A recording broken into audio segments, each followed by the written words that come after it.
Mahabubnagar MLC ఉప ఎన్నిక ప్రశాంత వాతావరణంలో జరుగుతోంది. 10 సంవత్సరాల బీఆర్ఎస్ ప్రభుత్వంలో యువరాజుగా ఉన్న కేటీఆర్ ఒక్క ఎమ్మెల్సీ ఉప ఎన్నిక కోసం గోవా క్యాంపు రాజకీయాలకు తెరలేపడం దారుణమని చెప్పారు ఎమ్మెల్యే ఎన్ఎం శ్రీనివాసరెడ్డి.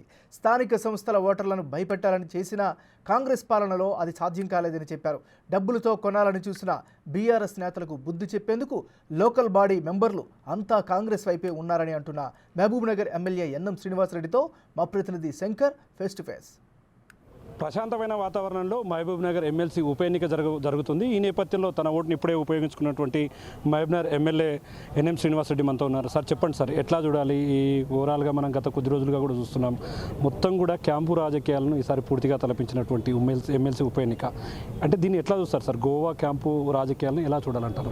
ఒకటండి, మనందరికీ తెలుసు 2007లో అనుకుంటా ఈ ఎంపీటీసీ లోకల్ బాడీ ఎలక్షన్స్ వచ్చి కౌన్సిల్ ఫామ్ అయిన నాటి నుంచి ఎంపీటీసీలు అందరూ కూడా జిల్లా చాలా పెద్దగా ఉంటుంది కాబట్టి వాళ్ళని కలవడం అసాధ్యం కాబట్టి ఈ ఓటింగ్ ప్రక్రియ కూడా భిన్నంగా ఉంటుంది. ఆ ఓటింగ్ ప్రక్రియను వాళ్ళ అవగాహన పరచడానికి ఎంపీటీసీలందరినీ కూడా ఒక ప్రాంతంలో జమ చేసి వాళ్లకు ట్రైనింగ్ ఇస్తారు. ఇది సహజం, దీంట్లో తప్పేం లేదు. ఒకవేళ కాంగ్రెస్ ఎంపీటీసీలు కానీ బీఆర్ఎస్ ఎంపీటీసీలు కానీ ఒక దగ్గర కూర్చుంటే తప్పు లేదు. కానీ ఇక్కడ ఏమొచ్చింది అంటే కేటీఆర్ లాంటి వ్యక్తి గత 5 సంవత్సరాలుగా తానే ముఖ్యమంత్రిగా అన్నీ నడుపుతున్న వ్యక్తి కేవలం మహబూబ్నగర్ జిల్లాలోని ఒక్క ఎమ్మెల్సీ స్థానం కోసం ప్రత్యేకంగా ఎంపీటీసీలు నివాసం ఉన్న గోవా క్యాంపుల్లో ఉన్న బీఆర్ఎస్ ఎంపీటీసీల దగ్గరికి వెళ్ళి వాళ్ళని రిక్వెస్ట్ చేసుకోవడం, అక్కడ వాళ్ళని ప్రలోభ పెట్టే ప్రయత్నం చేయడం, వాళ్ళతో పాటు ఉండడం చూస్తే ఇక చాలా నాకు అంత తక్కువగా ఎందుకు చేసుకున్నాడో నాకైతే అర్థం కాదు. మేమందరం ఎమ్మెల్యేలుగా ఉన్నాం, మేము ఎక్కడ కూడా క్యాంపులకు పోలే. కేవలం అవగాహన సదస్సు నిన్న రాత్రి అందరినీ ఒక దగ్గర కూర్చోబెట్టి ఎట్లా వేయాలి ఓటింగు, టిక్కెట్లా పెట్టాలి, ఏ ప్రక్రియలో ఎలక్షన్ కమిషన్కు గైడ్లైన్స్ ప్రకారం ఎట్లుండాలని వాళ్ళకు అవగాహన చెప్పినాం. కానీ వీళ్ళు గోవా క్యాంపు రాజకీయాలకు తీసుకుపోయి విందులు వినోదాలు ప్రలోభాలకు గురి చేసి అందులో కేటీఆర్ గారు భాగస్వామ్యం కావడం అనేది చాలా సిగ్గుచేటు. ఓటమి భయంతోనే వాళ్ళంతా వారి వెంట ఉన్నా కూడా కాంగ్రెస్ వైపు మొగ్గు చూపుతున్నారు, ఎలా చూడాలంటారు? ఒకటని చాలా స్పష్టంగా అర్థమవుతా ఉంది, తెలంగాణ ప్రజలు పూర్తిగా టీఆర్ఎస్ పార్టీని బహిష్కరించారు. పార్టీలో ఉన్న నాయకులు కూడా ఎందుకున్నా మీ పార్టీలో అని చెప్పి వరదలాగా వేరే పార్టీలకు వెళ్తున్నారు, ముఖ్యంగా కాంగ్రెస్ పార్టీకి వస్తూ ఉన్నారు. భవిష్యత్తు అగమ్య గోచరంగా అయ్యింది, ఏం జరుగుతుందో తెలియదు. అందుకోసమే ఆయన అక్కడికి వెళ్ళి ఉంటాడు. అంటే తెలియని పరిస్థితుల్లో తిక్క నిర్ణయాలు తీసుకుంటారు కదా, అటువంటి పరిస్థితి కేటీఆర్ గారికి ఉందనుకుంటున్నాం. మా వరకు మేము చాలా స్పష్టంగా ఎంపీటీసీలకు చెప్పాం. గత ప్రభుత్వం వాళ్ళని మనుషులుగా కూడా చూడలే. కనీసం ఎంఆర్ఓ ఆఫీస్ ఎంపీడీఓ ఆఫీసుల్లో కానీ లేదా సర్వసభ్య సమావేశం జరుగుతూ ఉంటే వాళ్ళ కుర్చీలు కూడా ఇవ్వలే. ప్రజాప్రతినిధిగా వాళ్ళని గౌరవించలే, వాళ్ళకి ఎటువంటి బడ్జెట్ కేటాయించలే, ప్రజలకు సేవ చేసుకునే అవకాశం ఏ ఒక్క రోజు కూడా వాళ్ళకి ఇవ్వలేదు. కాబట్టే వాళ్ళు కోపంతో ఉన్నారు.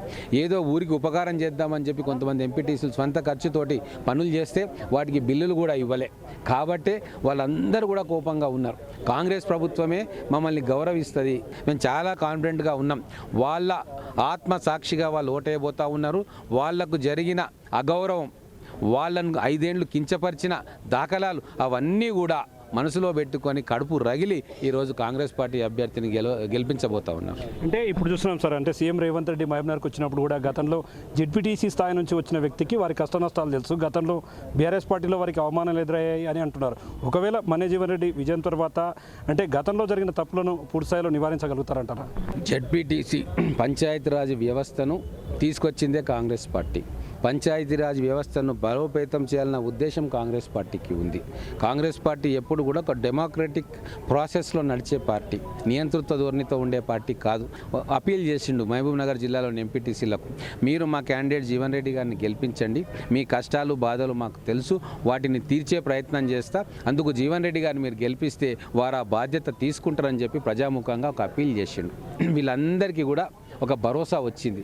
పార్టీ ఏదైనా సరే మమ్మల్ని మనుషులుగా గుర్తించిన వ్యక్తి రేవంత్ రెడ్డి గారు, మమ్మల్ని మనుషులుగా గుర్తించిన పార్టీ కాంగ్రెస్ పార్టీ. కాబట్టి కాంగ్రెస్ పార్టీకి అండగా ఉండాలన్న నిర్ణయం వాళ్ళు తీసుకోబోతా ఉన్నారు. చివరిగా ఒక ప్రశ్న, ఇక్కడనే ఉన్నాం మనము, ఈ సెంటర్లోనే మీరు కూడా ఓటేసి వచ్చారు. ఏదేదో గోల్డ్ కాయిన్కి సంబంధించినటువంటి వారంతా గ్రూపుల్లో ప్రచారం సాగుతుంది. ఏదో దాదాపు 2 గ్రాములకు సంబంధించి అది 1,50,000 రూపాయలకు సంబంధించిన ఆ గోల్డ్ను కూడా పంచుతారన్నటువంటి ఆరోపణలు కూడా వస్తున్నాయి. అంటే ఎవరు చేస్తున్నారు, ఎందుకు చేస్తున్నారు, ఎట్లా చూస్తారు దీన్ని? ఇప్పుడు టీఆర్ఎస్ సంస్కృతే అది. వీలైతే బెదిరించడం లేదా లొంగ తీసుకోవడం లేదా అక్రమ కేసులు పెట్టడం. ఇప్పుడు గవర్నమెంట్ మాది కాబట్టి బెదిరించుడు అక్రమ కేసులు లేవు. కాబట్టి ఇప్పుడు ఉన్నది ఏముంది, వాగ్దానాలు చేయాలి, అలవిగాని వాగ్దానాలు చేయాలి. చేసినట్టున్నారు గోవా క్యాంపుల్లో. మాకు వాళ్ళు ఏం వాగ్దానాలు చేసిర్రు, వాళ్ళు వజ్రాలు ఇచ్చిండ్రా, బంగారం ఇచ్చిండ్రా, రియల్ ఎస్టేట్ డాక్యుమెంట్లు ఇచ్చిర్రా మాకైతే తెలియదు. కాంగ్రెస్ పార్టీకి అటువంటి కల్చర్ లేదు. మేము కేవలం సిద్ధాంతాల మీద ఓటు అడుగుతూ ఉన్నాం. ఒకవేళ ఆ గోల్డ్ కాయిన్ అనేది ఇచ్చినుంటే అది ఫేకా నిజమా అనేది పక్కన పెడితే ఖచ్చితంగా election commission of India party మీద కేసు పెట్టాలి, అభ్యర్థి మీద కేసు పెట్టాలని చెప్పి నేను విజ్ఞప్తి చేస్తూ ఉన్నాను.